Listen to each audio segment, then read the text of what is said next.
Lucila. Contextualização. José de Alencar nasceu em Messejana, na época um município vizinho a Fortaleza. A família transferiu-se para a capital do Império do Brasil, Rio de Janeiro. Então, com 11 anos, foi matriculado no Colégio de Instrução Complementar. Em 1844, matriculou-se nos cursos preparatórios à Faculdade de Direito de São Paulo, começando o curso de Direito em 1846. Fundou na época a revista Ensaios Literários, onde publicou o artigo Questões de Estilo. Formou-se em Direito em 1850 e, em 1854, estreou como folhetinista no Correio Mercantil.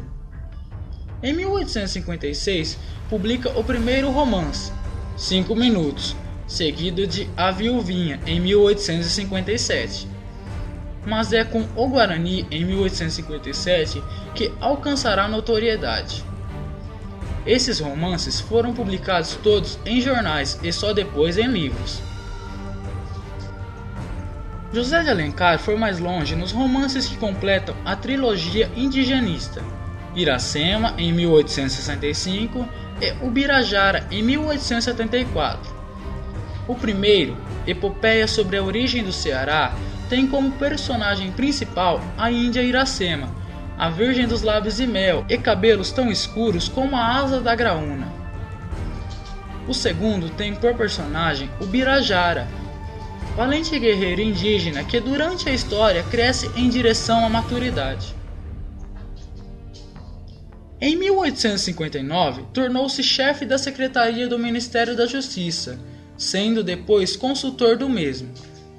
Em 1860, ingressou na política como deputado estadual no Ceará, sempre militando pelo Partido Conservador. Em 1868, tornou-se ministro da Justiça, ocupando o cargo até janeiro de 1870.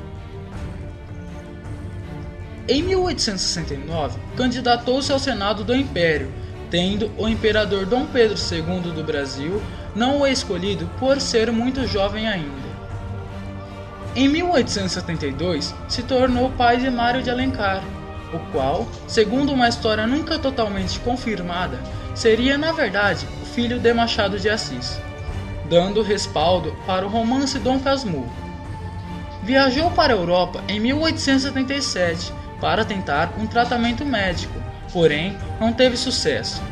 Faleceu no Rio de Janeiro no mesmo ano, vitimado pela tuberculose. Machado de Assis, que esteve no velório de Alencar, impressionou-se com a pobreza que a família de Alencar vivia. Encontra-se sepultado no cemitério de São João Batista, no Rio de Janeiro. Produziu também romances urbanos, Senhora, em 1865, Encarnação, escrita em 1877, ano da sua morte, e divulgado em 1893. Regionalistas, O Gaúcho, 1870, O Sertanejo, em 1875, e históricos, Guerra dos Mascates, em 1873.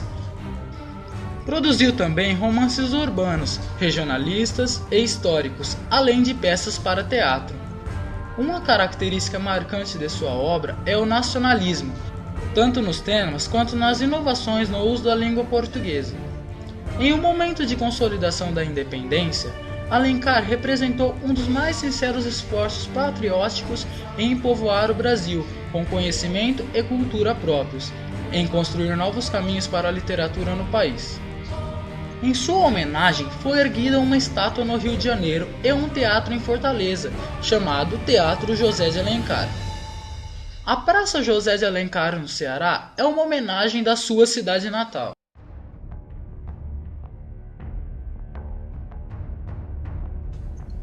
Caracterizando os personagens. Lúcia é uma cortesã cuja prostituição era-lhe um tormento constante, já que não se entregava totalmente a ela, e os atos libidinosos constituíam para ela a verdadeira autopunição aliada ao angustiante sentimento de culpa. Coexistem nela duas pessoas, Maria da Glória, a menina inocente e simples, e Lúcia, a cortesã sedutora e caprichosa. Conforme Lúcia vai amando e sendo amada por Paulo, ela vai assumindo a Maria da Glória, sua verdadeira personalidade. e reencontra assim, por meio dele, a dignidade e a inocência perdidas. Aos 19 anos, Lúcia recupera Maria da Glória que tinha perdido aos 14. Paulo é um provinciano de Pernambuco, 25 anos, que veio tentar se estabelecer no Rio de Janeiro. É o narrador da história e, como tal, faz desviar a atenção do leitor para Lúcia e outros aspectos. Espírito observador e sensível, foi o único a compreender o estranho caráter de Lúcia. Seu temperamento é reservado sem ser tímido. Suas reações psicológicas são expressas em suas reflexões. É um ingênuo personagem romântico. Apesar de se declarar pobre e até se vexar por isso, vive ironicamente de sonhos de amor. Dr. Sá e Cunha. Amigos de Paulo, sendo aquele desde a infância, encarnam a moral burguesa e suas máscaras, austera com os outros, benigna consigo. Não possuem personalidade bem delineada no livro. Ambos veem em Lúcia apenas a prostituta. Couto. É um velho dado à jovem galante, encarna a obsessão sexual e a velhice, representa a sociedade que explora e corrompe. Foi quem aproveitou a necessidade e inocência de Lúcia. Rochinha. É um jovem de 17 anos, tem a pele amarrotada, profundas olheiras, velho prematuro, libertino precoce. Jesuína.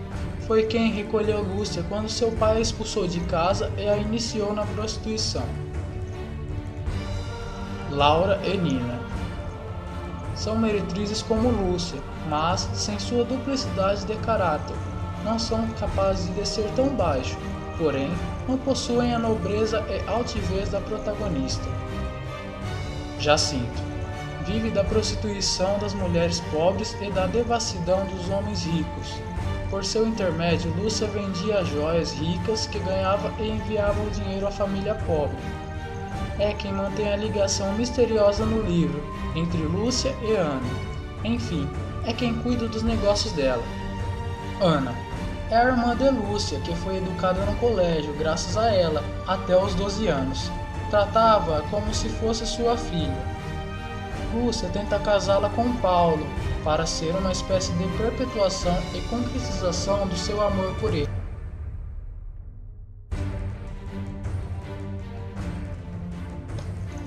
Passa-se na metade do século XIX, no ano de 1855, na época que compreende uma parte do Segundo Reinado. A primeira vez que vi no Rio de Janeiro foi em 1855. O tempo é cronológico, ou seja, os fatos acontecem em uma ordem quase normal, consequência natural de horas, dias, meses e anos. Mas há um momento em que a narrativa tem efeito flashback, quando Lúcia narra a Paulo seu passado, capítulo 18 e 19, a primeira vez que Paulo vê Lúcia. Em alguns momentos, ela avança como no capítulo 1 e uma parte do último. Trechos que revelam o estado de alma de Paulo, 6 anos após a morte de Lúcia. Terminei ontem este manuscrito, que lhe envio ainda úmido de minhas lágrimas. Há 6 anos que ela me deixou, mas eu recebi a sua alma, que me acompanhará eternamente. A história do livro e o romance entre Paulo e Lúcia dura aproximadamente 6 meses.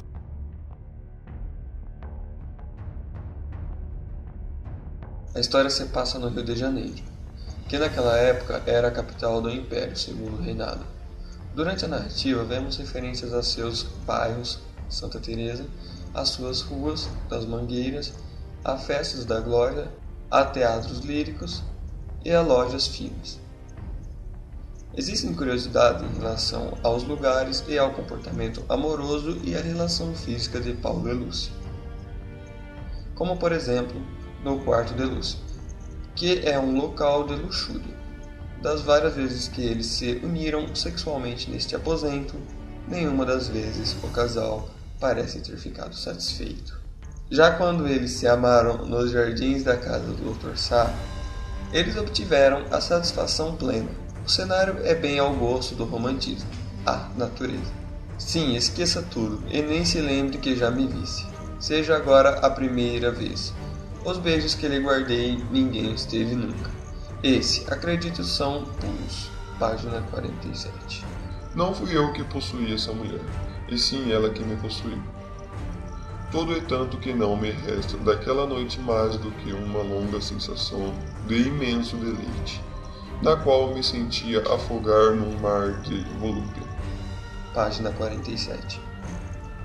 E finalmente quando Lúcia passou a morar numa casa humilde, em Santa Teresa, com sua inocente irmã Ana, não mais houve união carnal entre os dois, pois já estavam unidos por um amor espiritual, uma afeição muito pura que unia as duas almas, e tanto a simplicidade do local que lembra o espaço feliz da sua infância em São Domingos, quanto a inocência da menina não comportavam mais a depravação do sexo. O seu beijo quase de irmã, apenas de longe em longe, bafejava-me a fronte. Página 120. Por meio de uma literatura atenta, o leitor percebe no livro o Rio de Janeiro da época de Dom Pedro II, com seus salões, sua burguesia, suas vitrines chiques na Rua do Ouvidor com mercadorias elegantes vindas de Paris ou Londres, seus tílbures e seus vestuários.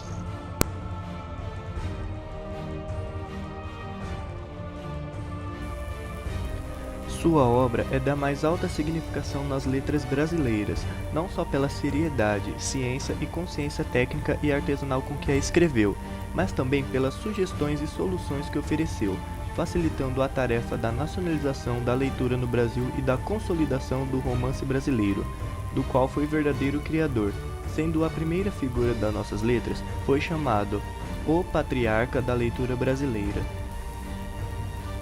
Alencar quem admitia no pós-escrito A Iracema que o estilo era também uma arte plástica e também como muitas outras obras destinada à relevação do belo. Assim, na perspectiva do escritor, a linguagem ressaltava o caráter eminentemente visual e plástico das próprias imagens que compunham a beleza e a grandeza da paisagem representativa da substância romântica. O escritor assumia entre nós aquele caráter relativista do romantismo, buscando, à sua maneira, uma língua em formação nacional, associada a uma poesia também nacionalmente idealizada. Ou como Edith Pimentel Pinto, não se pode negar a Alencar a profunda consciência da emissão específica do artista antes instrumento artesanal que é a língua, 1978.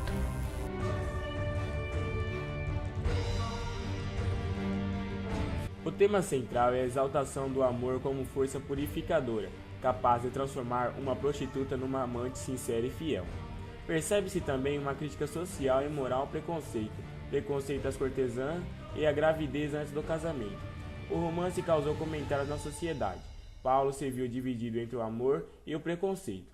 A atração física superou essas barreiras, mas até o final ela se sentia indigna do amor de Paulo e do sentimento de igualdade que deveria existir entre os amantes.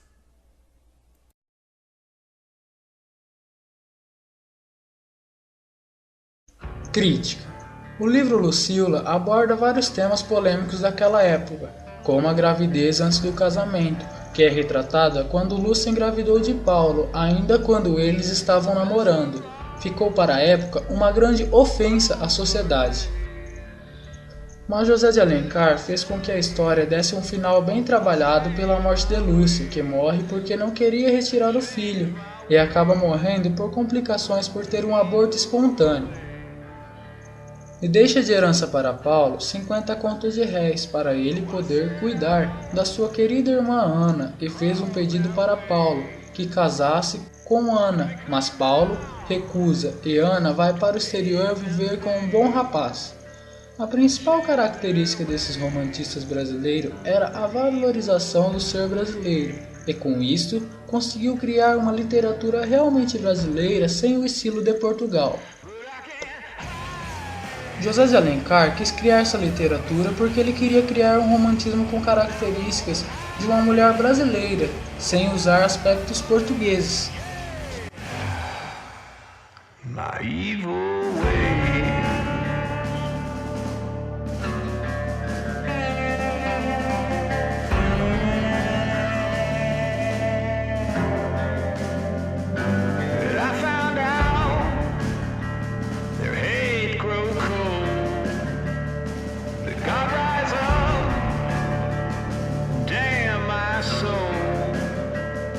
I ain't changed